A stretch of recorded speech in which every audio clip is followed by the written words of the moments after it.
Hello বন্ধুরা, আজ আমরা চলেছি নৌকা ভ্রমণের উদ্দেশ্য। আমাদের উদ্দেশ্য তুরাগ নদীর থেকে আমরা যাব মকসবিল। এখান থেকে একটা নৌকা ভাড়া করে আমরা কয়েকজন ওল্ড এজ বয়স্ক মানুষ নৌকা ভ্রমণের উদ্দেশ্যে রওনা দিলাম। আপনারা সবাই দোয়া করবেন।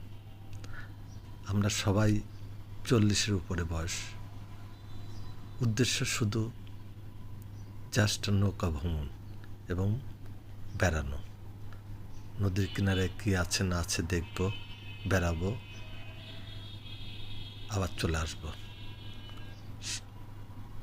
আশা করি সবাই ভালো লাগবে। নদীর দুই পারে মনোরম দৃশ্যগুলো খুবই সুন্দর, দেখার মতো। মাঝে মাঝে ছোট ছোট নৌকা নিয়ে মানুষজন যাচ্ছে, খুবই সুন্দর লাগছে। আশা করি আপনাদের ভালো লাগবে। কত সুন্দর তাদের